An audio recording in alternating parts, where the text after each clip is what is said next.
so that we can share it with everybody.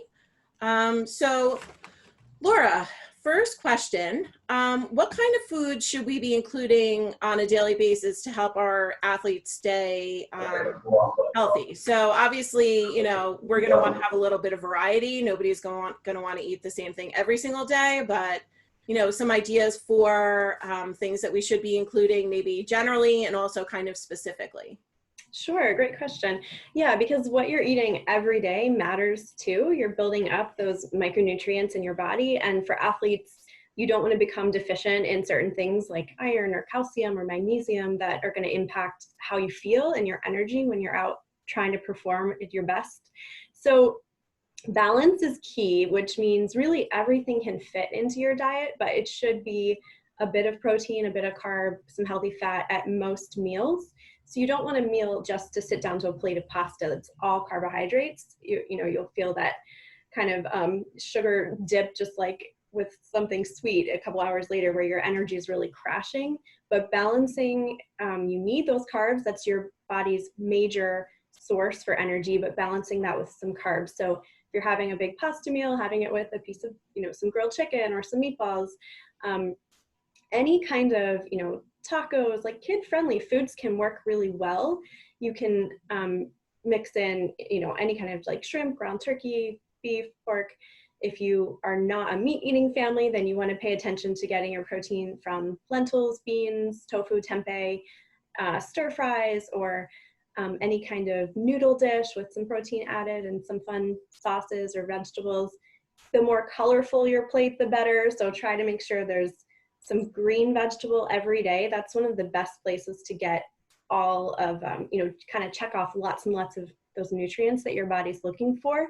So that can be anything: broccoli, a side salad, some asparagus, green beans, cucumber, you know, raw or cooked, whatever your kid likes.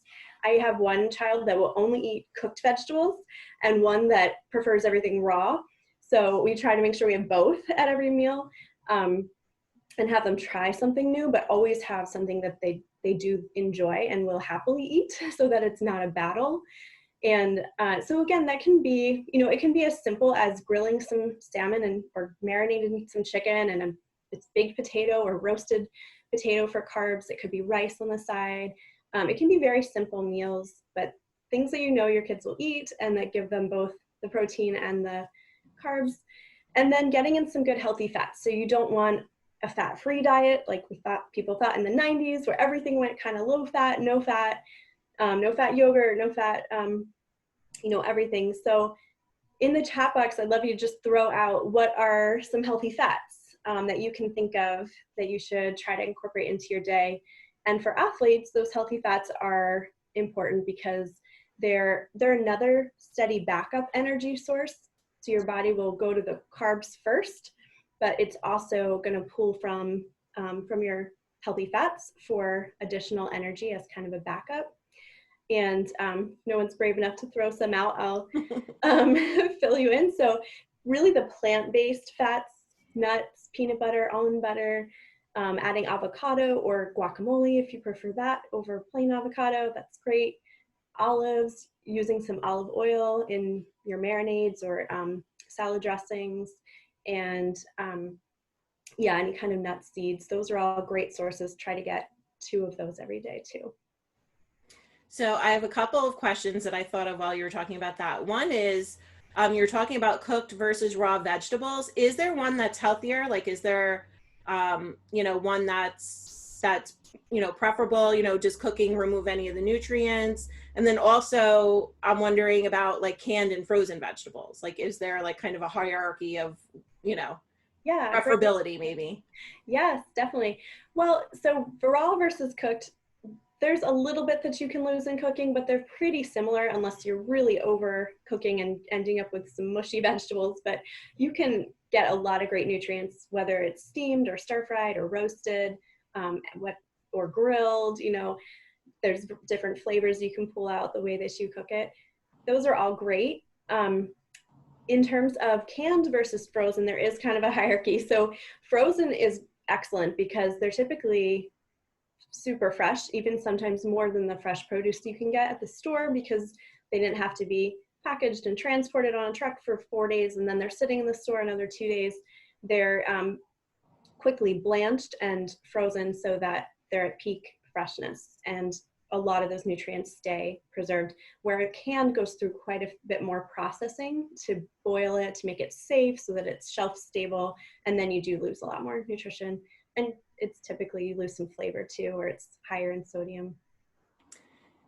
So my other question that I thought of is that, as you talk about, plant-based fats being the healthier fats, does that then mean that we should try to avoid animal-based fats, or, how do animal fats kind of fit into that idea of healthy versus not healthy fat, and how should we approach that?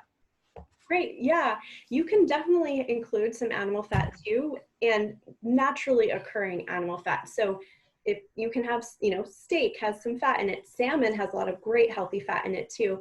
But if things like fried chicken, where it's fat because it's drenched in oil, that's something to have more in moderation. It's fine to have it. And as an athlete, you need some high calorie food sometimes to replenish. It's not going to hurt you, but that's obviously not as healthy for you. So once a week, just spacing those things out. Same with animal, dairy fats. It's fine to have the whole fat real cheese. It's going to taste better. You don't need as much as some kind of, fat-free cheese. Tastes terrible. So I wouldn't even go there. Eat the real thing, but those dairy-based fats, you don't need as much of. Try to get more of your fat from the plant-based fats. So then in general, would you say that, naturally occurring fat, so like I'm kind of thinking of an argument that we have in our house that's ongoing, is that what we call the real butter versus fake butter argument, because my husband really likes that, like, kind of, can't believe it's not butter type of stuff. And I kind of feel like that's not, like, I prefer butter because it's like a real food. So, I'm just wondering what your thoughts are on that. Yes, I'm team butter. I would say the main thing that you want to avoid with some tub spreads can be fine. If it's a mix of some olive oil and butter, that's great. But what you want to avoid is, sort of the fake factory made fats, which are when there's hydrogen added. So on an ingredient label, it would be hydrogenated oil or partially hydrogenated oils. Those are shelf stable forever, and so they are also shelf stable in your body forever, which we now know is not good. So it's better to go for the more natural fats like butter, or if you're not interested in butter, then using things like olive oil, coconut oil, avocado oil. There's a lot of other good options too. All right.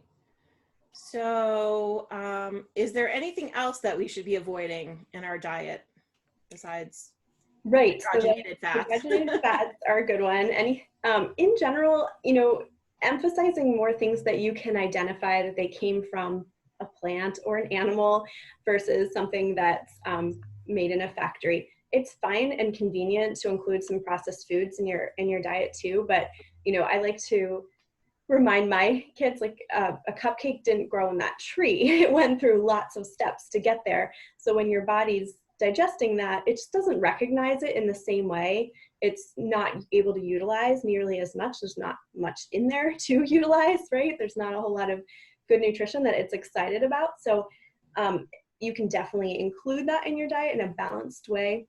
But trying to avoid the kind of the fake fats, and then sort of the very processed sugars like high fructose corn syrup. I would try to avoid that on the ingredient label and just have sugar, real sugar, or fake sweeteners, aspartame, Splenda, some of those, the way you're not getting calories from them, and the way they go through your body can sometimes be poking holes in your digestive tract and causing other problems. So, and again, as athletes, you actually need that. You need the calories. That little bit of sugar is fine, but you also don't want to overdo the sugar. That's not going to benefit you. So getting an appropriate amount, having a cookie after your lunch, or a scoop of ice cream in the evening is fine, but not downing a giant milkshake every day, and overdoing it can lead to some problems too. I'd say those are the big things. Oh, and then I guess also food dyes have some negative side effects. So that is found in a lot of things, but you typically know looking at a product if it's colored and it's not made from real strawberries, that's probably red food dye, or just flip it over and read the ingredients. That's linked to some focusing issues, hyperactivity in children, and better to try to limit those. Excellent. So, what meals, so what kind of things should players eat before exercising and also before competing? So, you know, with our players, you know, the time of day that they compete is not, you know, they're not always necessarily, you know, competing in the evening where they could kind of come up with a schedule where, you know, I eat this for breakfast and this for lunch. You know, so some days they might have a 7:30 a.m. game. Sometimes they might have a 6 p.m. game. So, you know, how can we kind of plan for that so that they can make sure they have the, you know, the fuel that they need to be able to compete, given that it's going to be hard to kind of have a set, you know, kind of almost like food schedule for how they're going to, you know, approach their nutritional needs. Yeah, that makes it very tricky because you have to really be thinking about the timing day to day instead of just being in this set schedule of this is what I do. The timing is really important. So you want to be, if it's later in the day, if you have a large meal, you want to give your body 2.5 to 3 hours to digest that. So if it's a 7:30 game, you know, instead of having just a quick granola bar at 4 o'clock, you're going to be really hungry again by 7. So I would try to actually have them eat some real food, maybe some pasta and some kind of protein, or maybe a quick sandwich, or, you know, it can be something fast and easy, maybe a bagel with an egg, or something balanced that will give them a couple hours worth of energy, and then maybe again top off a little bit, like a quick banana or apple with some peanut butter, or a small granola bar or something just in that 30 minutes before. You can have more of a simple carb that's going to digest quickly, like white toast, a piece of fruit, granola bar, Laura bar. You know, those kinds of things aren't going to sit heavily in your stomach. If you haven't eaten and it's 6 o'clock and your game is at 7, obviously a big meal is not going to be good. You don't want to have a big piece of steak and some french fries and like a milkshake and then go try to play. You're going to be having some stomach distress. So then you would just have maybe a 200 calorie meal or so that hour before. I'd like to say rule of thumb, like 1 to 200 calories per hour out. So 1 hour out, 1 to 200. 2 hours out can be more like 400, something that your body can digest. 3 hours out, a pretty full meal is sufficient. Early in the morning, same thing. You know, if you're just going to get up and go, then keep it on the smaller side, like a piece of toast and maybe an egg, or maybe just half a bagel and some cream cheese or peanut butter on there. And if you have a good hour or two and you have to travel, then make it larger. Have a peanut butter jelly sandwich, or something a little bit more substantial.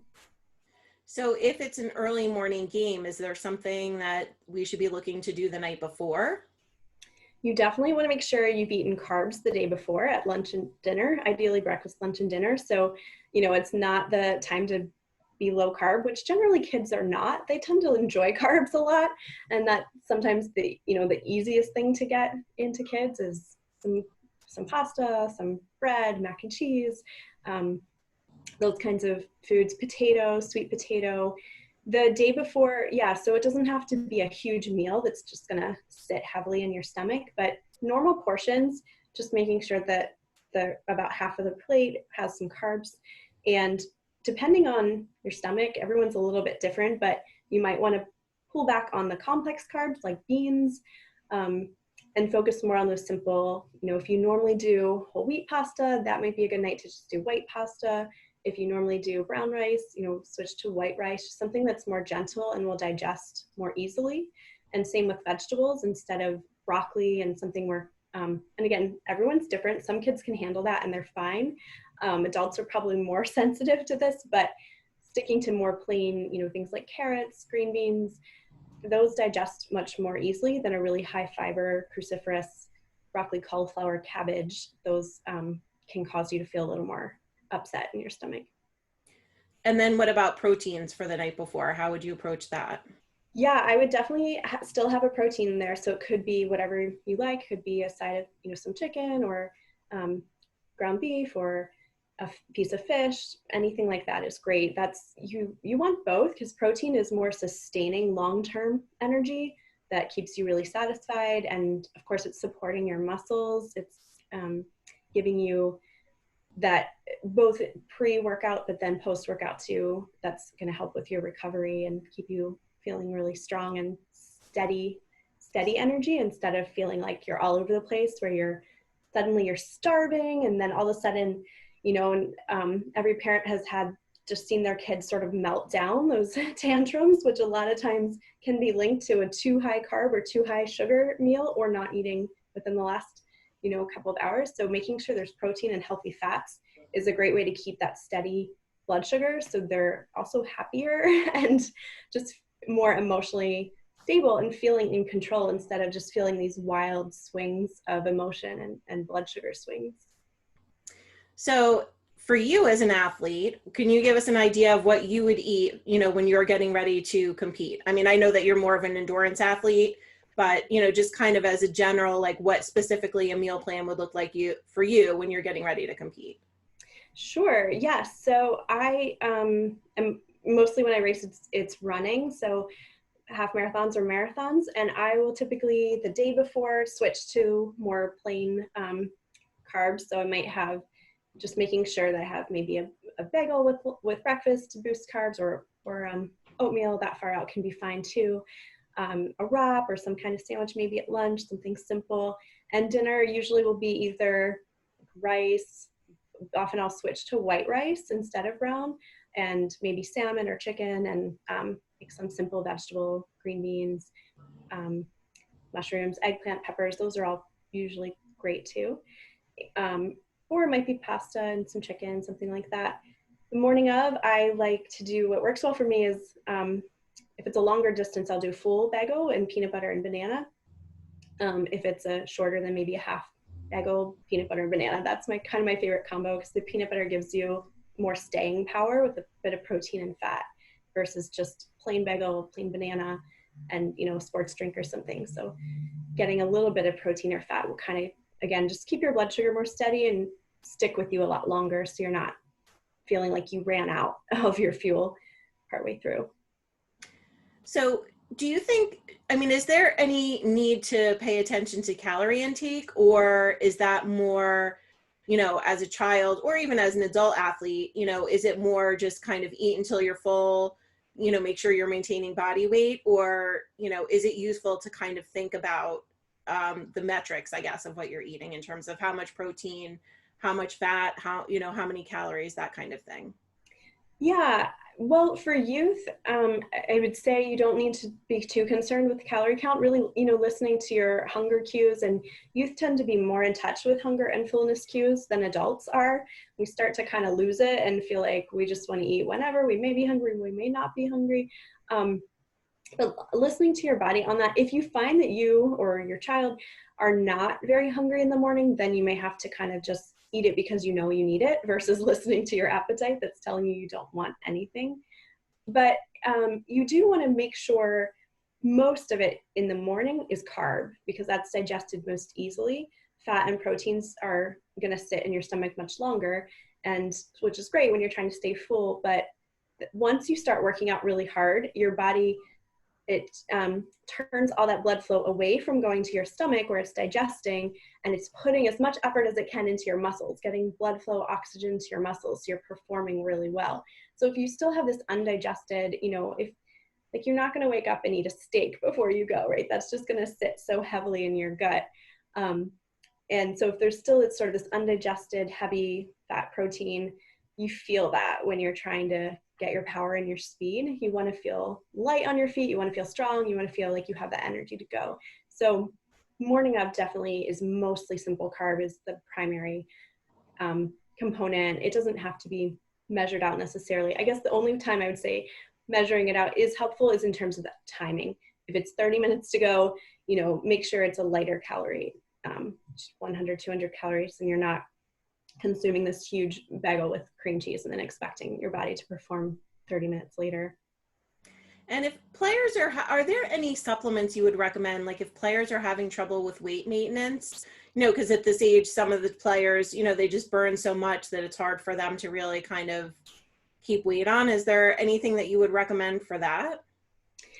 Yeah, so to keep weight on, you're right, because it's, when you're, especially teenagers, you're requiring a lot of calories just because you're growing. And then when you put sports on top of that, it's a lot of food to keep up with the energy demands. And you want to be putting back into your body what's coming out and what you're expending.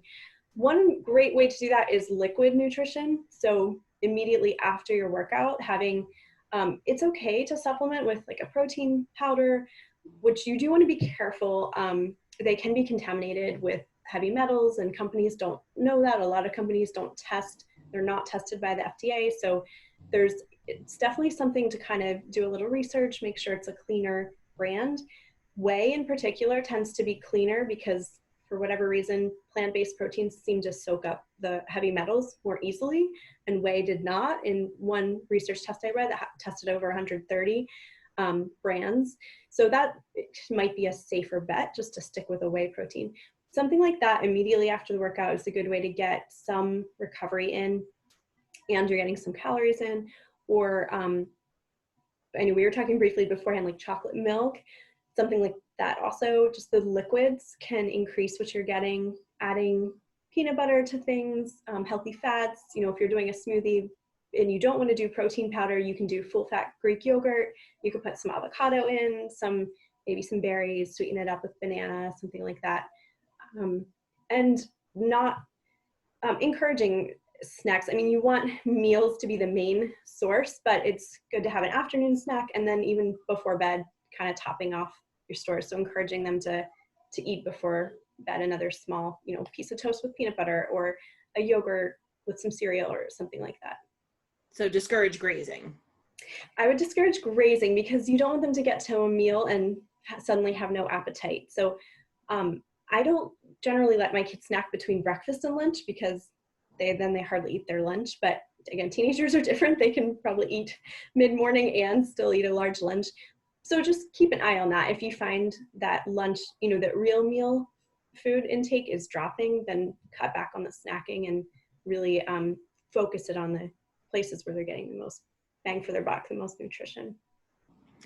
So speaking of liquid nutrition, what are your thoughts about water versus, kind of sports drinks? And also, how much water should we be drinking? So I've read all sorts of different things. It used to be like the standard 8 glasses. And then I've seen, a certain number of ounces per pound of body weight, and all different, kinds of recommendations. So if you could talk a little bit about that, that would be great. Sure. Yeah. So you want to replace what you're losing. And obviously, when you're working out, you're losing a lot of sweat, which is water mostly, but you're also losing ions like sodium and potassium and chloride. So that's where sports drinks come in, because you want to replace some of those nutrients too. But really, that's just for extended, longer efforts, or in the heat when you're sweating a lot and losing a lot. You can replace a lot of those with your meal afterwards. Salting your food and eating kind of a balanced meal, you'll get most of what you need. But if you're out there over an hour, then it's not a bad idea to be hydrating with water and something with electrolytes. If you find that you need a bit of extra fuel in terms of carbs, there's a lot that have like Gatorade and a lot of brands that will have carbs and sugars in them.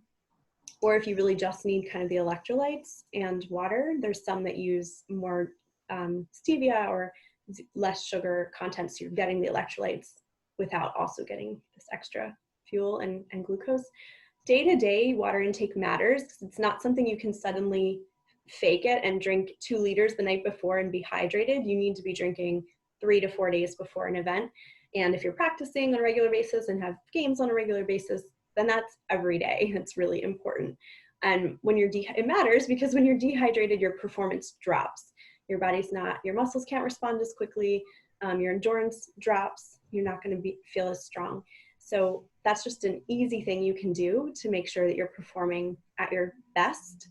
In terms of how much, generally the half body weight, ounces of half of your body weight is a good general rule of thumb. So, you know, a 100-pound child or teen is about 50 ounces a day, adults closer to that eight glasses a day. And then it varies with your activity level. So if you're sweating a lot, if you're really active, you're going to increase that a little bit more. And you can keep track too, just by, you know, looking at your urine. Honestly, like if it's turning more yellow, you've got to drink more because you want it to stay on the lighter side and be a little bit less concentrated.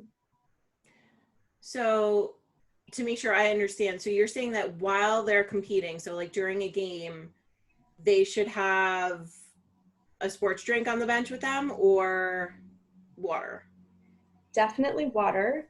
I would say the sports drink is optional if they're a heavy sweater or somebody who, you know, if you ever have like salt on your face when you finish and you know that you're losing a lot of salt, then you want to probably get electrolytes in while you're performing. But if it's under an hour, hour and a half, water is perfectly fine. If it's, you know, some endurance athletes are out there for longer than that, then those electrolytes become more important. Or if you're in the heat, which, you know, ice hockey, yes, you're not dealing with the sun. So generally water should be sufficient. But then after the game, they should probably have a sports drink to replace electrolytes. Afterwards is a great way to replace it. Yeah. And you can replace it with food, but that's an easy way to just make sure that you're getting it back in quickly. Yeah.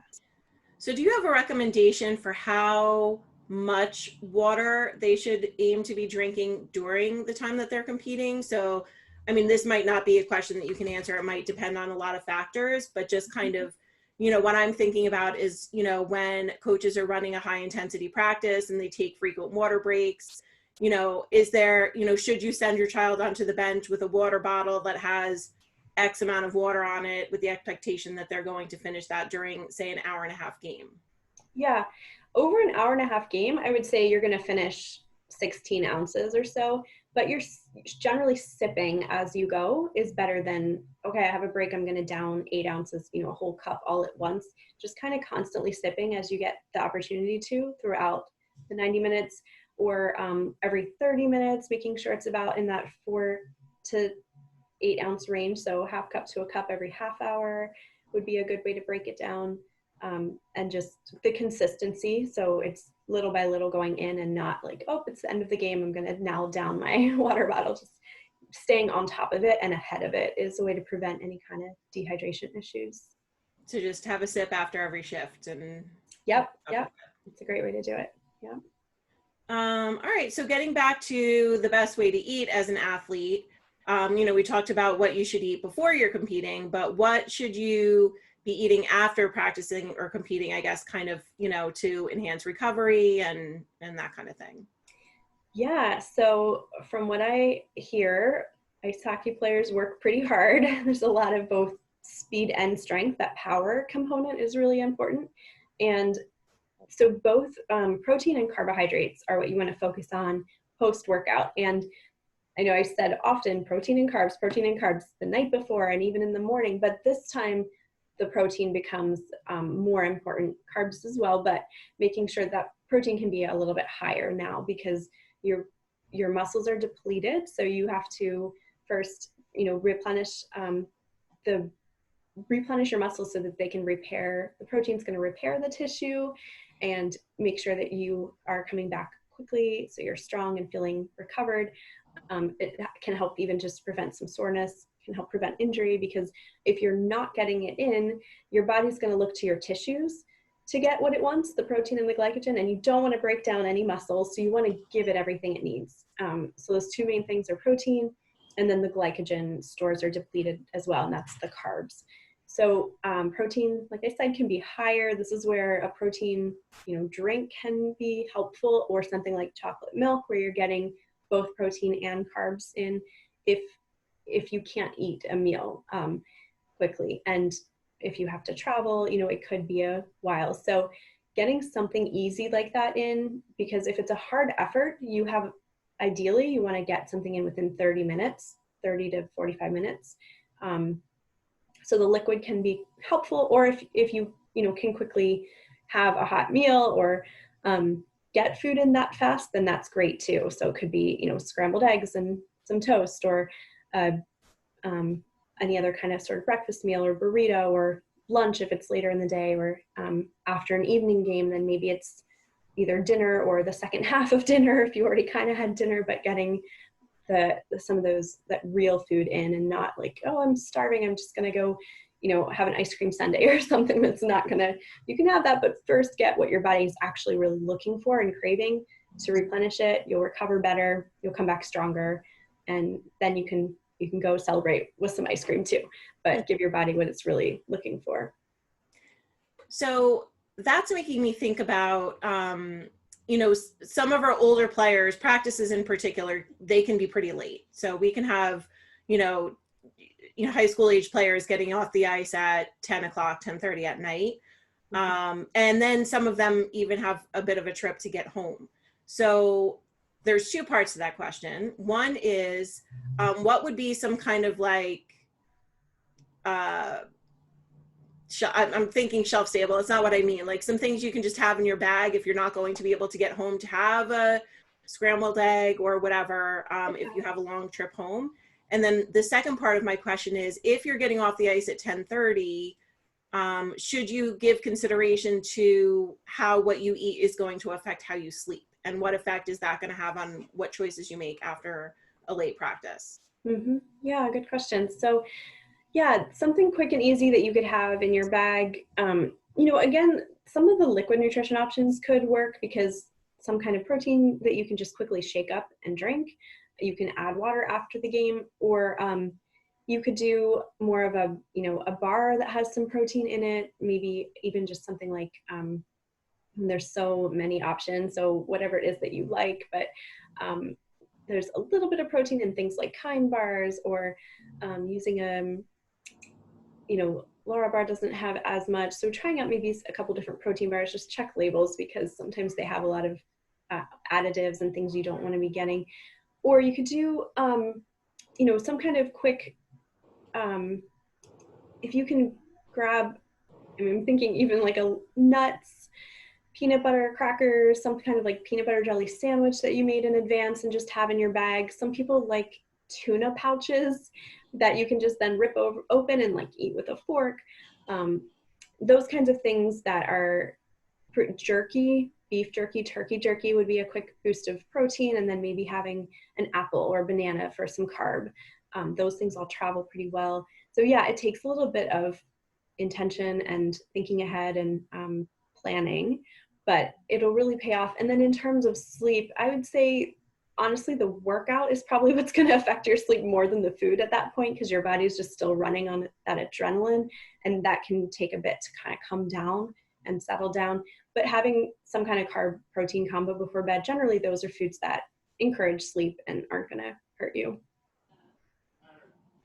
So, I'm kind of thinking as a parent that the hardest thing for me is to figure out what I'm going to feed my people all week long. The grocery shopping isn't that difficult once I have that done. The actually making of the meals I enjoy. For me, the biggest, and I'm sure I'm not alone, especially now when people are eating home all the time and everybody's kind of getting burnt out on the meal planning part of it.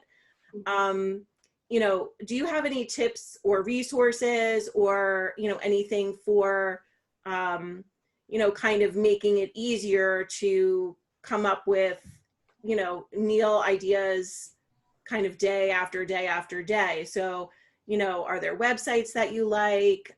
Do you like the idea, like I've read about like theme days. So like Monday is always Mexican, and then Tuesday is always soup, and Thursday is always, whatever. Like what tips do you have that can help us to kind of, make planning not so overwhelming? You go on Pinterest and there's 10,000 recipes and you're kind of like, I don't know what to do with all of this. It's overwhelming. Yeah. But then on the other hand, you don't want to just eat the same thing every single day. So, what are some resources that are out there that can help people, or techniques that can help people to kind of, make the planning process, a little bit easier? Yeah, that's a great question. I would say you do want to keep it simple. we have decision fatigue after a while, and we're just constantly trying to figure out what's next. So having a few staples that you do go to every week can be great. Like maybe we tend to do a taco night every week, or fajitas, maybe like a pasta night that we vary what we're doing with that, or a pizza. Like we'll do a lot of homemade pizza on the weekend, or order a pizza, that's fine too, or frozen pizza, take the shortcuts that you need, but then take one or two that you're going to have a little more fun with, maybe. And it can be just something that looks good at the store, like a piece of salmon that you want to grill, and you're just going to grill some vegetables with it, or something that sticks out to you. But for the most part, having kind of a standard that everybody likes, everybody will eat, and then mixing up, if you do chicken fajitas this week, then maybe it's shrimp next week, and like steak another week, or pasta with chicken one week, pasta with meatballs the next week, pasta with a red sauce, pasta with a white sauce, kind of a little bit more variety in that way, without having to think completely new out of the box every week. And then batch cooking. So if you're making something larger, like a baked ziti, or a chili, then doubling it whenever possible and freezing some. So if I do a lasagna, I always make two, and one goes in the freezer for later. Or same with any kind of big soup, chili, things like that, which we're getting away from now as the weather warms up. But those, it doesn't take that much more time, and it saves you so much time later. So the freezer is definitely your friend. Whatever you can throw in the freezer to have quick, easy prep ideas. I also love to just have something really fast, like turkey burgers, or Trader Joe's has these great like chicken lime chili burgers, or the meatballs, frozen vegetables blends, stir fry blends, things that when you're starting to run out, especially now if we're not getting to the grocery stores frequently and we're trying to make it longer stretches, having things that you can whip together really quickly, using eggs for frittatas or omelets, breakfast for dinner, just even making a list inside of one of your cupboards where you can open and like jog your memory. Oh yeah, we could just do, veggie omelets tonight. That's easy. Or we have this in the freezer, so that it just quickly, something to throw together. And then involving your kids too, especially if they're teenagers, where they're either giving input on, a meal, or helping to cook a meal, being in charge of maybe a weekend meal, or, if they're not up for that, at least giving some input where they pick one meal a week out of a cookbook or something they find online, or kind of giving you some input too, and they're much more excited and willing to eat things that they have participated in choosing. So that's can be a key piece of it too. Pinterest can be helpful, but I don't honestly use it that much because it's overwhelming, and the recipes tend to be very involved. And I find, most of us just need quick, simple, family pleasing, but nothing too complicated. So I would stick to the basics and build from there and vary it up that way. So do you have any, I guess, time-saving devices that you like? Are you a crock pot girl? Are you like a, pressure cooker person, rice cooker, or you just kind of, throw it on the grill or in the oven or whatever? Yeah, I like to cook, but I definitely like when it can be, 30 minutes or less, or an hour or less. So we do have an Instant Pot, which is great for either the pressure cooker function for something very fast, or the slow cooker function, or rice. We use it a lot for rice. I use it for chicken broth, if you even just buying a rotisserie chicken, or roasting your own and then throwing the bones in there and using the pressure cooker to quickly make broth, which is really rich in amino acids and great for tendon health and bones, and for athletes in particular, which you can make super simple soups, saute a few veggies, throw the broth in there, and maybe some leftover meat or rice or noodles, and call it done. So that's kind of something we do quite often. Overnight oats we'll sometimes do in jars, which I think I have a recipe for that we're going to send everybody. Or a baked oatmeal, something you can make once that feeds, particularly for breakfast when you want to get beyond just toast, but you don't want to be cooking everybody eggs every morning, or having something quick that's already done in advance, or a big egg casserole, that can be great too. And then, yeah, definitely the grill this time of year too, we use a lot, but we use it year round to throw things on nicer days. And I really like roasting vegetables for the flavor that that brings out. So I always will double that and do as many pans as I can fit, because that makes a great easy lunch. Leftover, like rice bowls with roasted vegetables and whatever protein you have, or just to cook an egg. Super fast, easy lunch that you can tailor with whatever you have on hand. So those are some of our probably go-tos. And yeah, like I said, the freezer, I put everything in the freezer that I can, and just pull that out as needed. So I'm wondering about smoothies. So my daughter is a big smoothie person. So, if that was going to be a breakfast, what would you recommend? Would you want it to be a fruit smoothie? Would you want there to be yogurt in there? How about a green smoothie? I mean, I don't know how many people's kids are going to drink a green smoothie. Mine are not. Maybe some people's kids would. But is that a good go-to breakfast? Can you kind of have it ready in the freezer? How would you kind of approach that? Yeah, smoothies can work well. You definitely want to include some protein. If it's just fruit, it's so high in sugar, even though it's natural sugar, that it just, and you're drinking it, so it's already partially broken down and digested for you. So I know for adults too, it's just an hour later you're feeling hungry, and because your brain is kind of saying, I didn't really chew anything. That was my drink, but where's my food? So making sure that it's satisfying either by putting, yeah, like some Greek yogurt in, or a protein supplement, or making a fruit smoothie, but having, a hard-boiled egg on the side, or an egg that you quickly scramble up, or, just something to chew can help it feel more like this is really breakfast.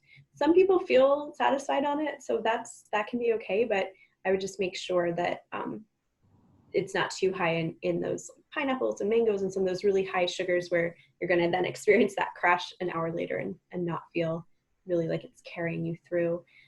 So either something to chew on the side, or getting some yogurt in there is a good way to keep it a little bit more balanced. And you definitely can prep those ahead. You can have it in a cup, the frozen fruits and yogurt or protein powder, or chia seeds are another good way to add some healthy fat, protein, whatever kind of milk you want in, and then just blend it up in the morning. Or you can blend it up the night before, and it's just a lot thicker in the morning. And some people like that texture better because you can eat it with a spoon and it's nice and thick, or like sprinkle granola over it. So yeah, that's another great option. So one other thing I'm kind of thinking about is, it kind of goes along with the idea of simplicity, but how much do you want to balance that with variety? So what I'm thinking about in particular, like I have a son who, I mean, he's a pretty picky eater. So, he may eat healthy things, but he may only want to eat 5 healthy things. You know, if you have a child like that, who, even if they're eating healthy food, they're not eating a variety of healthy food, um, are they at risk of not really getting a complete diet? And how would you address that? Like my son has sensory issues, so that's part of the issue for him. So it's not really something I can do a whole lot about. Mm-hmm. You know, so, about vitamins, like those kinds, that's what I'm kind of Mm-hmm. asking about, I think. Right. Yeah. If your child has a pretty limited diet, it can help to, either sort of work with someone who works with kids with this sort of sensory issues to slowly expand what they're comfortable with. But in the meantime, supplementing is a great idea of just a basic multivitamin to kind of make sure they're covering the basics of nutrients. And for athletes in general too, adding a basic multivitamin, you don't have to take it every day, but getting it in, a couple days a week or most days is a good way to make sure you're not going to, be low in calcium, vitamin D, iron. Those would be kind of some of the big ones to pay attention to. B vitamins for energy and cellular health. So yeah, I think, and there's a wide range of quality with vitamins too. But if it's a child who is very picky, then it's really about what is the vitamin that they will take, and they're going to get something from it, even if it's not the highest quality. Okay. I I think that's all my questions. I was wanting to leave some time for other people to ask questions if they wanted to, unless there's something else that we missed that you want to talk about. Nope, I think we covered it. Yeah, that's great. So if people want to put something in the chat, or if you want to raise your hand and ask a question, Laura was gracious enough to create a PDF cookbook that I'll be sending out. It's really beautiful, and it has some good recipes in it too. So we'll send that out. But yeah, does anybody have any questions or? The chat is disabled, so we can't type comments there. Oh, all right. Well, then do you want to ask your question? Yeah, so if we wanted to lose like a little bit of belly fat, like on top, what should we like keep on a diet? Like what should we eat really? Yeah, so the higher quality foods, the better. So I would, protein is going to help a lot with building more muscle, where usually when students or adults, when you start to kind of find body composition is shifting, it's because the carb, protein, fat combo is shifting. So getting enough carbs, but higher quality. So trying to shift more from the white bread, white bagel, white pasta to the slower burning carbs that are less likely to be stored as fat in your body as excess. Because when you're demanding a lot of your body every day, your body's very efficient and it's smart, and it's starting to think, oh, at any point, he's going to take me out and make me work really hard. So I'm going to just store a lot of these carbs as excess fat for when I need them. And then I can pull them out and I'm prepared. So you still need those carbs for energy, but moving more toward brown rice, whole grain, things that are going to just be utilized more slowly and efficiently. And then making sure, like I said earlier, protein with every meal.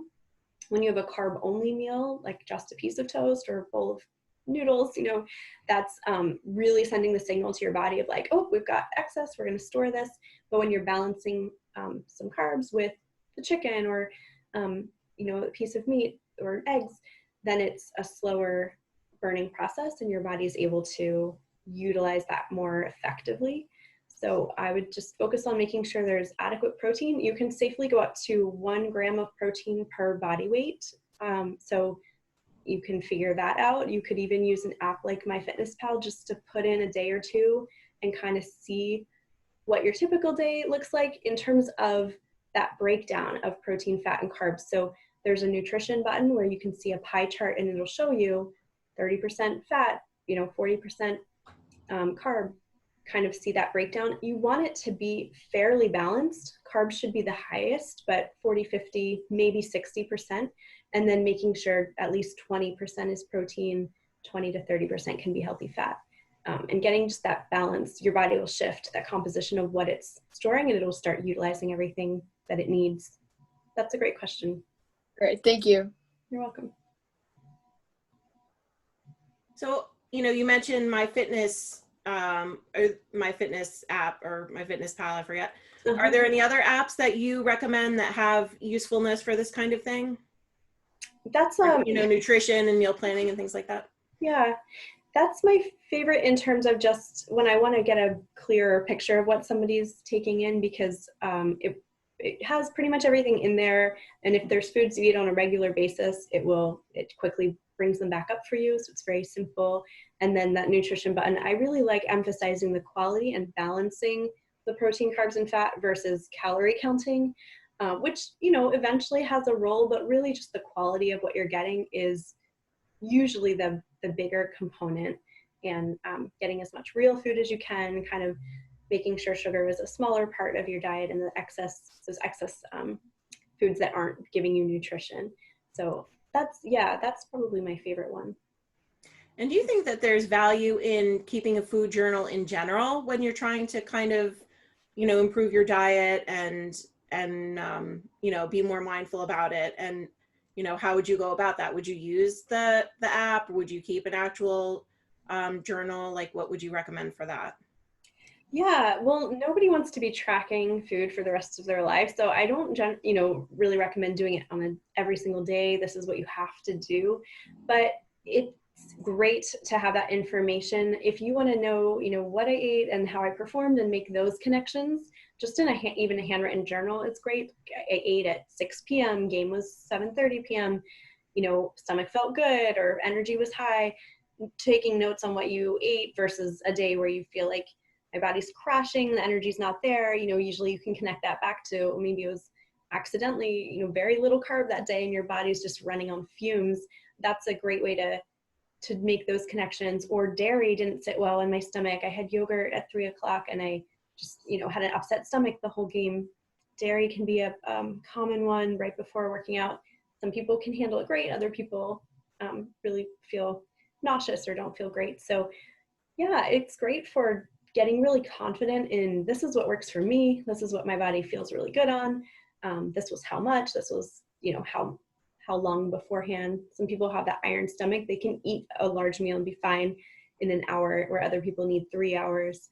So it's good to really learn your body. Help you find what works for you and how you tick. Yeah, and not worrying about what your neighbor's doing because it's going to be different sometimes. So just, this is what I know works for me. Yeah. All right. Does anybody else have any questions?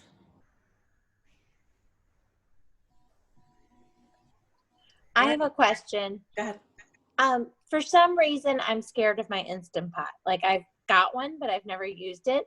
Mm-hmm. Are there any good, like, easy cookbooks, or like, what's your favorite go-to?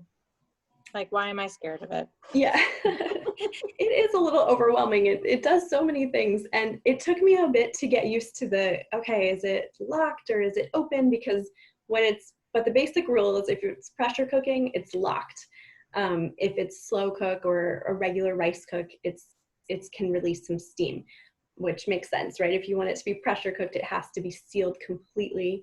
And it's much less scary than pressure cookers of the past that really could explode and you have beans on the ceiling. So in that way, it's very low risk of anything going wrong and exploding.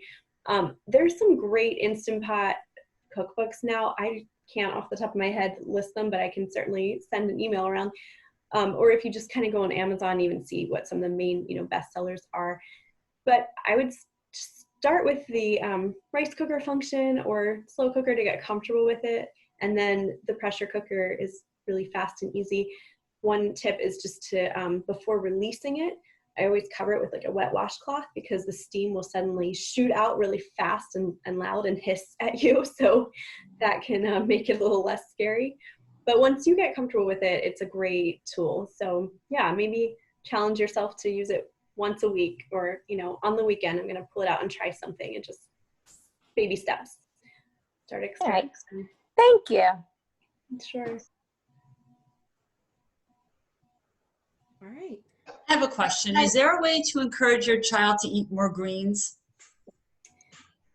Yeah, good question. I'm wrestling with that a little bit myself. And, one thing I've come across, which helps me a little bit with understanding this, is that kids kind of have a bit more aversion to greens than adults as a protective mechanism, just biologically, that, if they're wandering out around in the woods, they don't put those things in their mouth.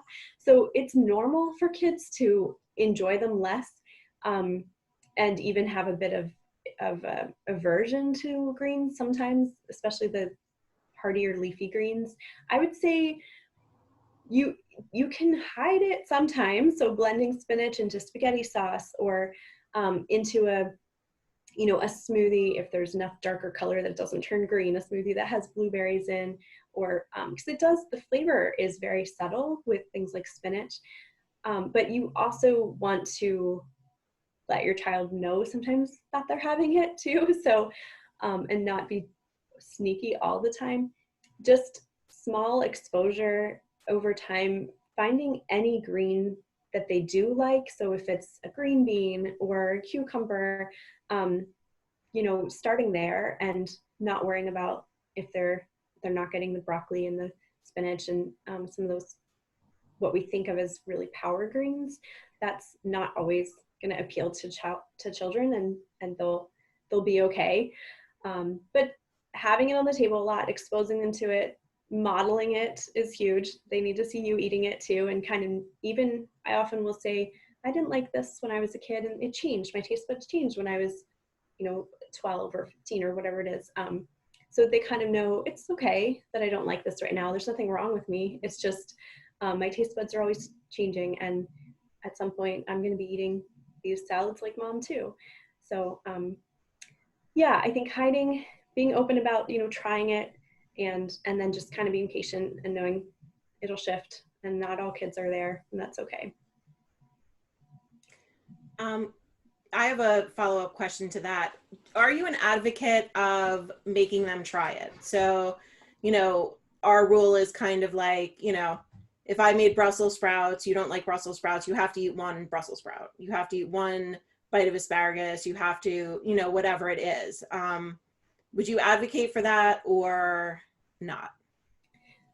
Yeah, I think as long as there's a vegetable that you know they like, so you're not saying, you know, you're not forcing them to eat more than a bite, right? But saying, okay, I know you like raw cucumbers, take a few of those, and then everyone is going to try this bite of Brussels sprouts or whatever. And sometimes, so we typically do that as well, and sometimes it's spit back out on the plate, but that's a part of trying it is, and people, you know, when people work with kids who are trying new things, it's start by smelling it, start by licking it, start by, you know, each of those steps is praised. So even if it ends up back out of their mouth, instead of like, you know, making that a problem, just, that was brave of you to try that. Thank you for putting it in your mouth. And I know you didn't like it today, and that's okay. Like someday you might like it, but I wanted you to try it and I made it for the family. Keeping it positive so that there doesn't become any kind of, you know, negativity around foods. Okay. Anybody else? Hi, Laura. Thank you for doing this. This is great. Just thinking through because we spend so much time sort of grab and go food in motion, I guess, and thinking through the post-workout, post-game snacks. I know you talked a lot about peanut butter and whatnot, and like we usually just the kids can't have that because so many of their teammates have allergies. Right. And so trying to think of, like, I get really stuck there trying to think of another option that I can throw in their bag that's not a packaged good or that'll fill them up. And so jerky's an idea. My kids have never tried it, but I'll totally give it to them. And so trying to think of other options that have some protein in them that would last through a hockey bag session. Right. Yeah. So yogurt lasts pretty long too. If you just have small cups, it can be at room temperature for a couple hours and be fine. It's not going to go bad. And it's fine if it's a bit sweetened or has some fruit in it. If it's going to be sweetened with fruit, then go for a Greek yogurt like Chobani with berries, or Siggy's is a great brand that has a bit more protein. Some yogurts are mostly sugar, very little protein, so definitely read the label. String cheese is a good option. Hard-boiled eggs if your kids like that, with a little bit of, you know, salt on it. It could be maybe even some sort of just cheese, like grilled cheese wrap or an egg sandwich that you make in advance if you have the time to do something like that, and wrap it up in foil if you need something, you know, hearty. Let's see what else. Yeah, roast, trying to think of kid-friendly other things, you know, things like chickpeas and beans, and the roasted chickpeas not every kid likes, but that's something you could experiment with as more of a snack, but protein rich. And then, you know, you can definitely do sunflower butter jelly as an alternative if they'll eat that for a sandwich to avoid the nuts. If anyone else has other things I'm trying to think off the top of my head, feel free to shout them out too. Yeah, it is tricky, and it takes some creativity. Something like chocolate milk or a yogurt sort of drink or smoothie drink that you can throw in a bag could also work, just to hold them over till you can get home or get a real meal. Yeah, that's great. Those are all good ideas. Just trying to avoid the "can we stop at McDonald's on the way home" request. So if I can get them something in their stomachs before we drive by, Exactly. that usually just helps out. But Yeah. Thank you. Sure. It's right across the rink for the street from the rink McDonald's. It's hard to avoid. Yes. You have to be deliberate. So true. All right. Anybody else?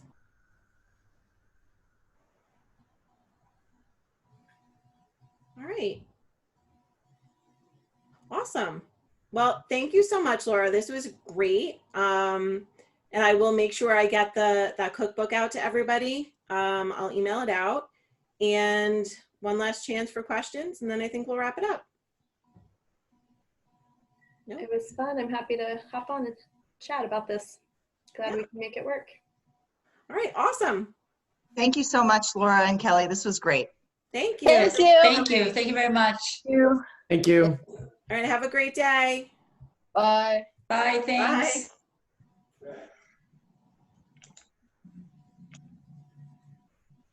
All right. Thanks, Kelly. Thank you so much. Sure. All right, we'll be in touch. Thank you. Sounds good. All right, take care. You too. Bye.